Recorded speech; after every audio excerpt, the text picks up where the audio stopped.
آمنوا ولم يلبسوا إيمانهم بظلم أولئك لهم الأمن وهم مهتدون. Бирок амандык кимге берилет?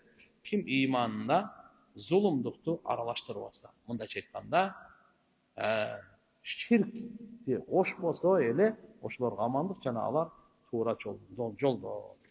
Кудай кааласа кийинки сабакта махшар элинин сыпатын айтып беребиз. Азыр махшар кандай болот, жер кандай болот, аны айтып бердик. Эми Кудайым буйрса кийинки сабакта анын сыпаты. Аллахым баарыбызды бактылуулардан тилсин. Акыбетибизди билбейбиз да. Дайыма акыркысы каралат. Иннаман а'малу бил хаватим. Амалдар акыркысы каралат. 70 жыл ичип, арам иш кылып, мүмкүн 71 жылы жакшы иш кылып өтүп кетсе, түзбөй иш кылып. Кудай сактасын. 70 жыл ибадат кылып, өлөрдөн алдым, капыр болуп калса өлдү да. Акыркысы каралат. Жан берип аткан учурду биз азыр бирибизге дагы белгисиз да. Бирибиз да билбейбиз кандай абалда жан беребиз. Ошон үчүн дайыма Алладан коркуп, Алладан амандык, афият сурап жашай беришибиз керек. Элдин мактаганы, жамандаганы көңүл бурбай эле койгон.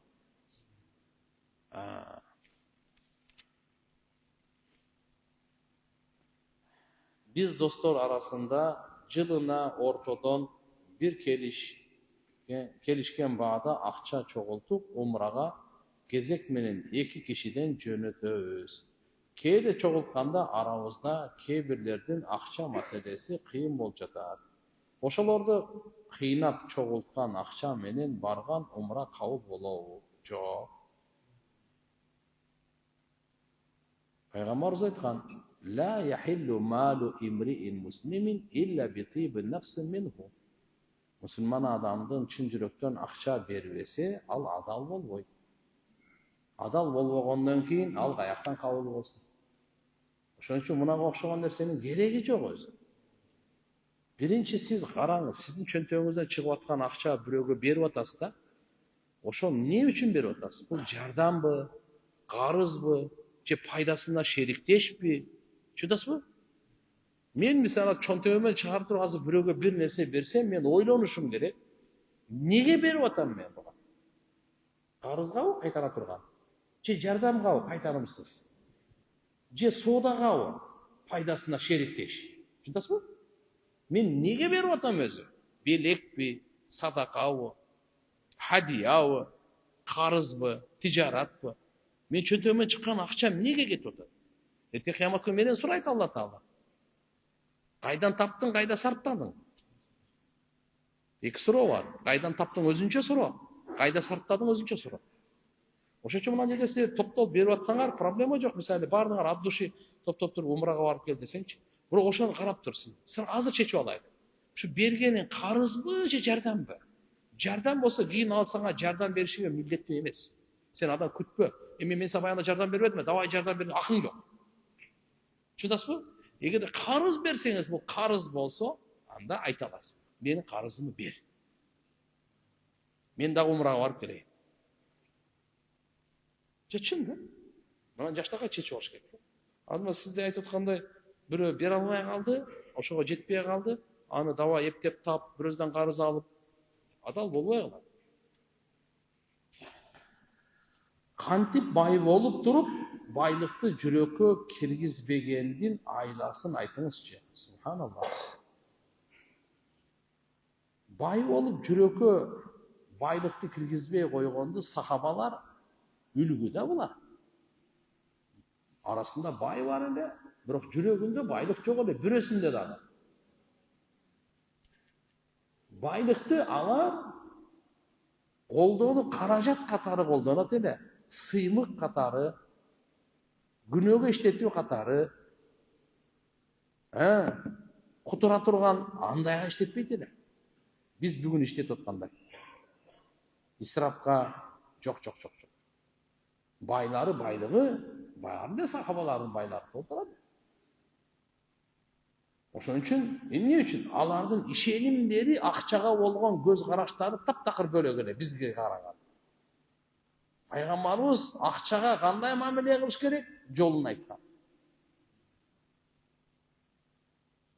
Акча колдо болсун, пайдаланайлы, жакшы керек. Зекетин берет, садакасын берет, илим, Алланын жолуна чыгат, ахиреттен курат, жана башка көп адамга пайдасы жетет. Проблема жок. Бирок исрафкерчиликке уруксат эмес. Ошол негизде арамга иштеткен табзир деп коет. Максатсыз иштеткен. Максаттуу жерге сарптады, ашыкча сарптады. Буну исраф дейт. Максатсыз жерге сарптаса, буну табзир дейт. Табзирлер алар шайтандардын достору деген. Кан ихвана шаятин индал мубаддирин. Кан ихвана шаятин. Ошон үчүн иншалла буга эң негизгиси Алла Тааладан сурашыбыз керек. Дайыма эле. Экинчиден акчага кантип билебиз, что биздин жүрөгүбүз акча баруучу жок. Зекеттин учурунда бейбечара жардам сурап келген учурда, Алланын фарызы келип калган, намаз окуй турган фарызы келип калган учурда, сиз дүние деп аркасынан кууп кетесизби же намазга келесиз? Ошол жерде билебиз, сиздин жүрөгүңүздө акчабы же Алланын өкүмү. Мен өзүм ишкерликке кызыгып алектенем. Жашым 17-де. Бизнесте дайыма колдонгонго насаат айтыңыз. Адал эмгектериңиз, эч кимди алдабаңыз, намазды өз убагында окуңуз, бай болуп кетсеңиз, зекетиңизди сөзсүз бериңиз.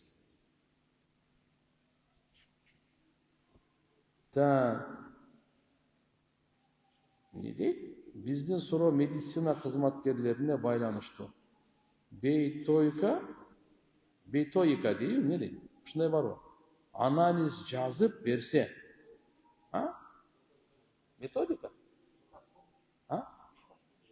Бейтапка билбейт экен. Кысы башкача жазып коюптур. Анализ жазып берсе, ошол лабораториядан акча берет. Дарыгер ошол лабораторияга жөнөткөндүгү үчүн. Дары боюнча дагы ошондой. Эгер дары жазсаң да акча берет. Ошол акчалар адал. Демек бир врач пананча аптекага жөнөтсөң, канча клиент келип кетсе, ошого бул кайкада бир бонуска окшош бир акчалар берет окшойт, как я понял. Проблема жок. Жазып берип ошого жолдой турган болсоң, алар болсо эми ал демек ал менен сиз чогуу иштешип атасыз. Буга жолдоп берип койдуңуз. Бирок караңыз. Башка аптекада арзан экен билесиз. Бул аптекада кымбат. Сиз ошодон бонус аласыз дагы специально ошого жөнөтүп атасыз. Мунага барсаңыз жакшы депчи. Кандайдыр болбосун бир мусулманга кыянат болуп атасыз. Бул эми адал эмес. Эгерде бардыгында эле мисалы цитрамон, анальгин, бардыгында бирдей эле. Бирок ошо мен менен пананча аптека менен байланышым бар. Адал. Бирок азыркындайды өзүңүз билесиз да, сиз менен Алланын ортосунда болчу. Мен билбейм да. Кайсы мисалы кээ бир ооруларга кымбат баалуу эмелер бар. Эле? Дарыларчы?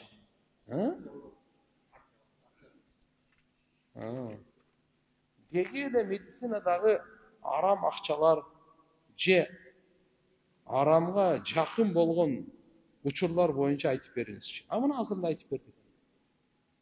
Демек, медицинадагы азыркы сиз мисалы карап туруп, пешене тер менен табыңыз болду.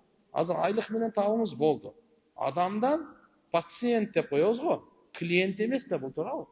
Бул пациент, бул медиктер жакшы түшүнөт муну. Бул клиент эмес сага. Андан акча ала турганчы, акча жасай турган клиент эмес бул. Бул оорукчан көзү чачырап келди. Сиз Алла үчүн жакшынакай караңыз. Кудай кааласа Аллахым сизге сиз кыялданбаган рызкыны жеткирет сизге. Эгерде жүрөгүңүз таза болсун, бунун дуасычы жет асман тешип өтөт. Оорулуу адамдыкы. Сиз ошондой улуу ишиңизди болор болбогон акчага булгап албаңыз. Абириңизди төкпөңүз. Ошон үчүн сиз биринчи ойлонуңуз. Бул жерде айлык арзан. Ошого барасызбы же барбайсызбы? Ошон үчүн эң биринчи сиз мен дайыма мен өзім ағамдағы эжемдагы медиктер да, аны оларга келип мен айтам, бул өтө сооптуу иш, биринчи ошону коюш керек. Алдыгачы күн сайын эле обход деп коет го, ошол оорукчандарды зыярат кылат. Элестете бул канча сооп го, сооптун түбүндө да булар. Ошол кезде эле айлык, хорошо. Эми айлыкты алдыңыз, айлыксыз деле сакайып кетип, же болбосо жакшы мамиле кылып карап койгонуңузга ыраазычылыгы менен берсечи, бул адал. Бирок сиз жакшы акча бергенди карап, акча бербеген кембагалга аны көңүл бурбаган, бул кыянат ужечи. Бул кыянат. Кийин жакшылык аркасынан алып келсе проблема жок алчы. Бирок заранее ошого сиз мажбур кылып акча бере тургандай кылып сүйлөшкөнүңүз туура эмес.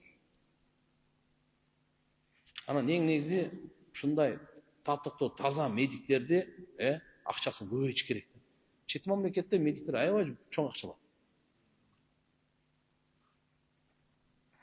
Устаз, менде сыйкыр бар дешти. Медицина жактан көрүнсөм да проблема бар экен. Кантип сыйкыр көз тийүүдөн сактанабыз? Устаз, мага жамаат менен дуа кылып коесузбу? Жүрөгүм ооруп, жөн эле тынчсыздана бербесин деп. Алла разы болсун. Туган мындай да, медициналык жактан проблема болсо, албетте өздөрүнүн чеберлерине, профессионалдарына көрүнүп, анализ тапшырып дарыланыш керек. А экинчиси сыйкыр жактан боло турган болсо, сиз биринчи сизден, бардыгы сизден. Сиз амал кылыңыз. То есть 5 вакыт намазды өз убагында окуп, даарат менен жүрүңүз, сааты кечки дуаларга бекем болуңуз, ошо дуаларга ишениңиз, кан чыгарып туруңуз, хижама алдырып туруңуз, кан чыгаруу, то есть мындай кан чыгарып бейбечараларга таркатуу дагы, өзүңүздүн денеңизден да кан чыгарып коюңуз.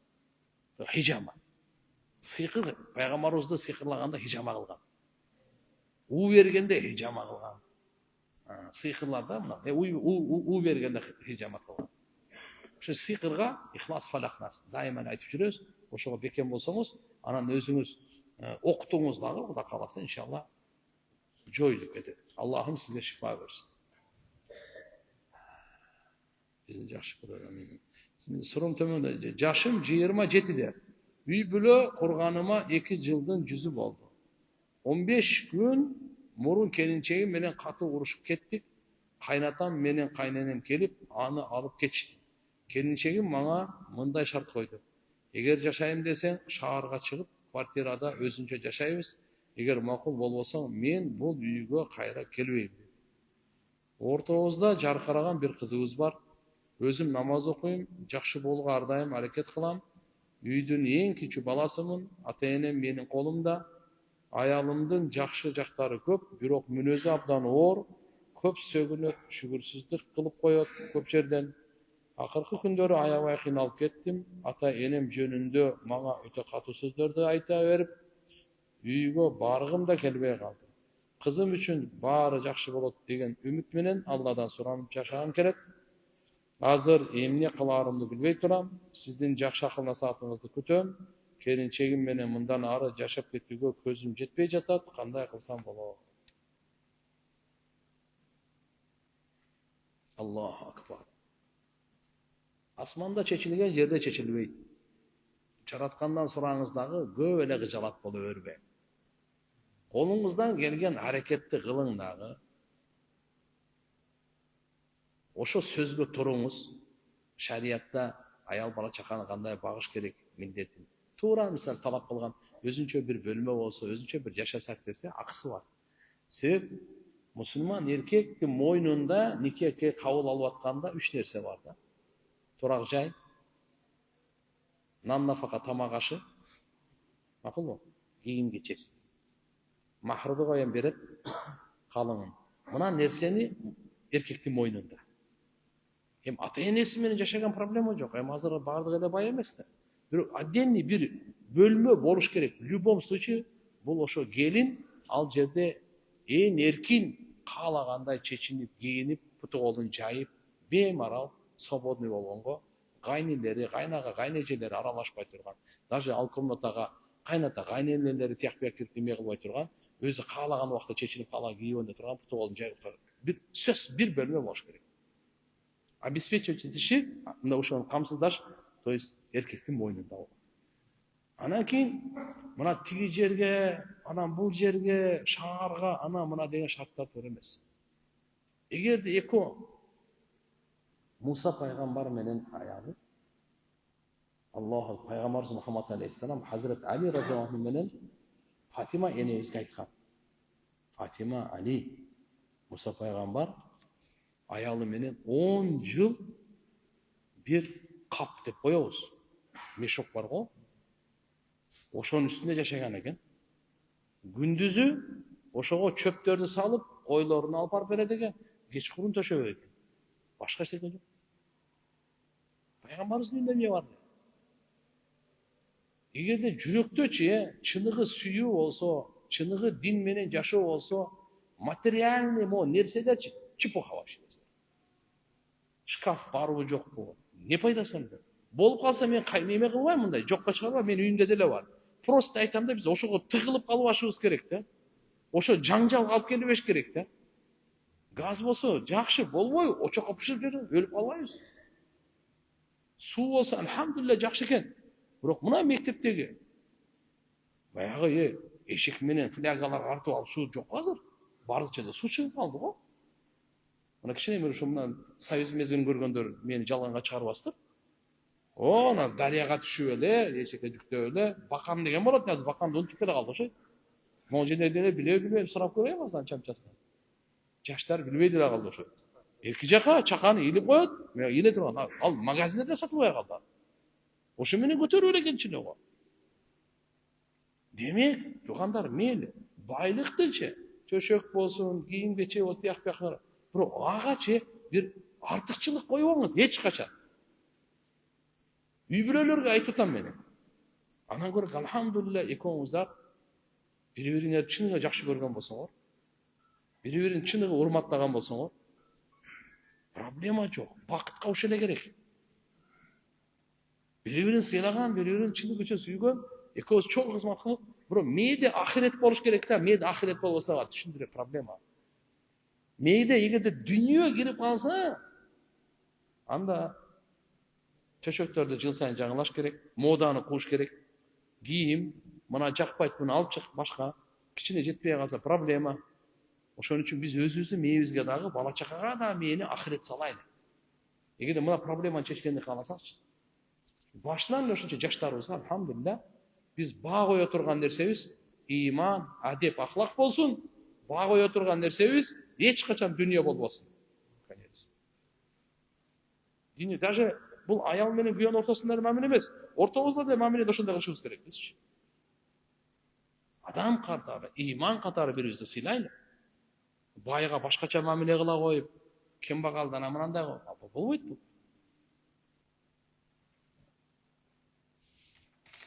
Азыр сизге алдырман бүтпөй калбайын эми таргып берип эле айтып эле. Мынандай кылыңыз. Келинчегиңизге алхамдулилля жаштакай барып динди түшүндүрүп, чогуу даватка чыгып келди. 5 вакыт намазды чогуу баштагыла. Мейли азыр айтып аткан болсо, макул анча-мынча шарттарына көнүп коюңуз. Бирок барып өзү пушайман болуп кала тургандай динге мээнет кылың. Анан кийин айтса, бунда кереги жок экен, давай. Садака кылып бер. Лучше мынандай эле деп. Ата-энеге кызмат кылганда эмне качат? Келиндердин баардыгынан айтам. Туура, мойнуңарда милдет эмес. Бирок кызмат кылгандан Алла ушунча шарапаттуулук, ушунча даража, ушунча сооп, ушунча жакшылыктын эшигин жаап атасыңар да. Андай колуңа кир болбойт го. Адамдар итке кызмат кылып бейишке кирген. Адамдар кызмат кылганга адам таппай жүрүшсө, суу бергенге, тамак жасап бергенге. Иншалла бул баардыгын бул иман келмейинче тургандар кыйын. Ошон үчүн биз жашообузга биринчи алып келели. Даватка эмне үчүн чыгып атабыз? Ушул сыпаттарды үйрөнөйлү, ушул сыпаттарды алып келели. Жөнөкөйлүктү алып келели. Ахиреттин пикирин алып келели. Адамдан акысын бергенди алып келели. Ана кээде эркектерден да зулумдук болуп калат да. Аша чаап коебуз да, ал өзүбүздүн кул катары эле мамиле кылыпчы. Ошон үчүн ал дагы болбойт. Эки жактан тең аша чабуулар болуп калат. Аллахым барыбызга инсап берсин. Жаратканын береке берсин. Менин жашоом O жаңыдан дин кирип жатат. Alhamdulillah, sizin savabыңызга катышсам деп үмүт кылып жүрөм. Сураныч аялдарга дагы сабактарды өткөрүп турсаңыз, Аллахым разы болсун. Колдон келсе, пешим намазынан кийин бала чака мектеп бакчада кезде оң жооп алам деп үмүт кылам, иншаллах. Терең урматым менен Бишкек шаарынын тургуну. Мени каттын жолдошум берип жиберди. Ассалама. Маша. İnşallah Құда қалса азыр bir тартип кылабыз. Құда қалса аялдарга да сабак берип берсин. Менин атам аракты көп ичет. Эч таштай албайт. Эмне кылсам болот? Менин атама дуа кылып коюңузчу сураны. Аллахым инсап берсин, арактын жиркени үчүн берсин. Дуа кылып, эптеп ар кимди ортого салып атып табытка бир чыгарып алыңыз. Анан кээде мындай болот экен да, мен өзүм тажрыйбамдан айтам да. Бир чыкканда арак таштагандарды көрдүм. Всё. Кээ бирлер бир чыкканда болбой калат экен. Келип деле баштап алганды көрүп атабыз. Чөйрө жаман. Достору бар, баягы кошуналары бар, компаньон чакырат кетти. Ошон үчүн анычы ай сайын 3 күнгө чыгып туруш керек. 27 кишилер ылдый болуп кетсе да намаз окубай проблема жок. Кийинки айда алып чыгып. 2-3 ай алып чыгып туруп 40 күнгө жиберип. Узагыраак. Чтоб өзүнө уверенный болуп кетсин дагы, чындап эле арактын атын укканда сөгө турган болсун да. Анан акыры ушинтип акырын узатып берсе болот да. Намазды эч жакшы баштай албай жатам. Баштасам эле кайра таштап Алла кечирсин. Анан намаздан убагы келгенде сразу окуш керекпи? Ар кандай жерлерде болуп калганда кандай кылам? Конечно. Эң жакшысы намаздан алгачкы убактыда сразу окуш керек турганда. Буга намазды жакшы баштай албай атасызбы? Буга деле азыркы дагы сабакка катышып атасыз, Алла разы болсун. Бирок даватка чыгыңыз. Намазыңызды бекемдеп, бирок чын ниетте чыгыңыз. Оңолуш үчүн чыгыңыз. Алладан сурап чыгыңыз. Кандай жолдомо айтылса, ошондой аткарып чыгыңыз. Анан сиз башка досторду дагы намазга дават кылсаңыз, өзүңүздүн намазыңыз бекем болуп калат. Мен сиздерге айтып атам го бир нерсенчи. Мен ошого өзүм бекемделем да. Любой нерсени айтсам, кичине сөз пайда алам.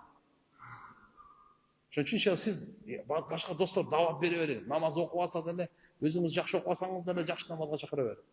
Кудай кааласа ошонун берекесине бекем болуп каласыз.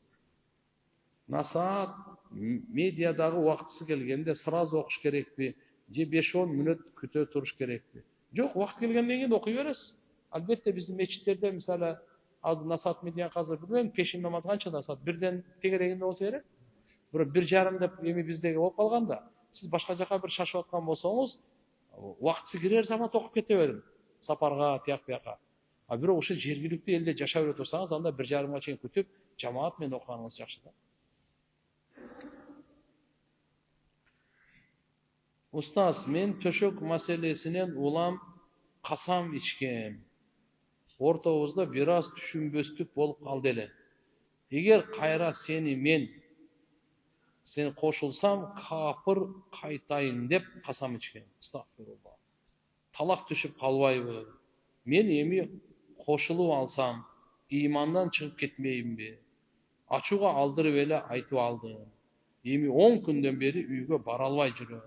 Эмне кылсам, эми устаз? Ошо мына ачуулуктун үстүндө да. Ачуусу тез келген кишиге шайтан тез дос болот. Аны шайтан оңой эле алдайт.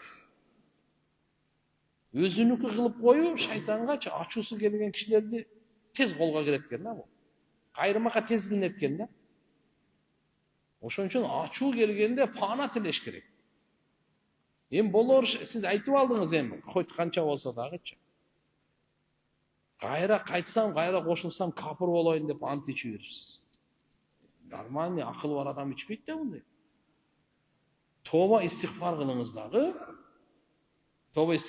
дагы, эми антыңызды сындырып 3 күн катар орозо кармаңыз.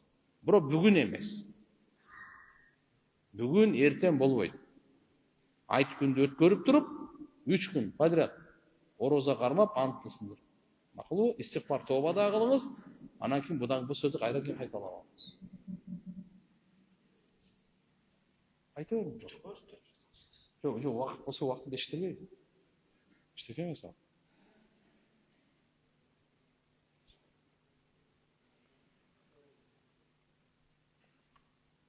Жоқ, уақыт болды ғой. Айтың. Азан өз уақытында айтылыш керек.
اللهم رب هذا الدعاء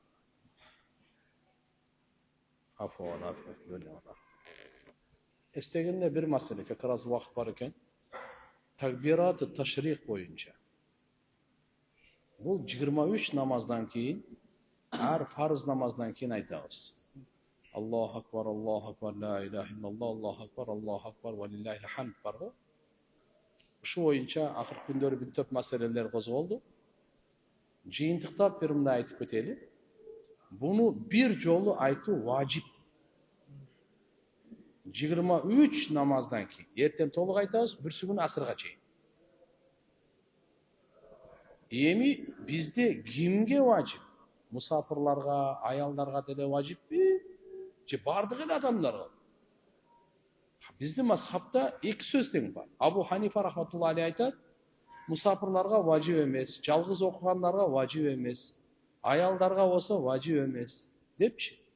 Бирок анын эки шакирти сахибайн Накос, имам Абу Юсуф, имам Мухаммад рахимахумуллах, улар айтат, баарына. Жалгыз окусаңыз дагы ушуну айтуу сизге важип. Аялдарга дагы важип. Мусафир ага дагы важип. Муким турганда буларга дагы. Кийим гана, даже мисалы сиз намазга экинчи рекет, үчүнчү рекетте фарызга кошулуп калдыңыз. Биз айтып бүтүп койдук. Сиз салам бергенден кийин айтышыңыз керек. Түшүндүңүзбү? Бир ирет айтуу бул важип. Фатва сахибайындын сөзүндө. Кейбір фикх китептерине ачык айтып коюш керек. Абу Ханифанын рахматуллахи алейхи сөзүнө да берсе, бирок раджих күчтүү фатваны сахибайынга берген. Демек бул маселеде баарыбыз иншалла каерде гана болбойлу, жалгыз болсок дагы, жамаат менен болсок дагы бир ирет окушуу важип. 3 ирет окушлук эч кандай важип дагы эмес, сүннөт дагы эмес. Албетте фазилети бар. Нафил мустахаб катары. Кейбирлери мисалы устаз биздин фикх аалымдарыбыз 3 ирет айтып койсо жакшы болот дегени бар. Айтпай эле койсун дегени бар. Биздин чөлкөмдө айтып келген.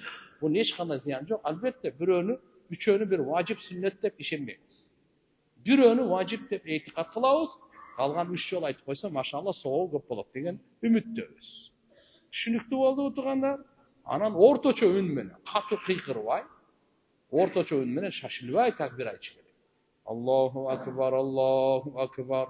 La ilahe illallah, Allahu akbar. Allahu akbar ve lillahil hamd. Bu takbirdeçi namazga da çektebey uşul gündörü. Bugün erten. Nari beri basıp çürtler aytsak bolot. Allah'ın takbir aytsak kança jakşı. Jaratkanım jar bolsun, bar olsun başınıza bak konsun. Assalamu aleykum.